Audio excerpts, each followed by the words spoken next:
आराम कर लेते हैं। मेरे पैर जवाब दे रहे हैं। मॉन्स्टर! घबराओ मत, वो मॉन्स्टर मारा जा चुका है। ये तो देखने में डोंकन बर्ड लग रहा है।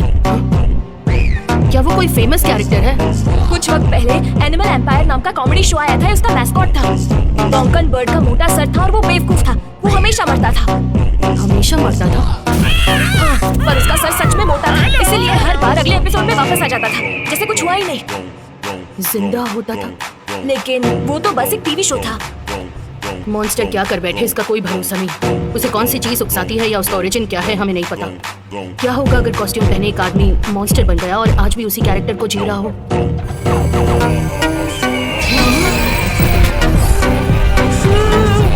ग्योरो ने कहा था, उस तकलीफ से गुजरो जो तुम्हें मौत की कगार तक ले जाए। यही वो राज है जिससे एक मॉन्स्टर को उसका विशाल रूप मिलता है।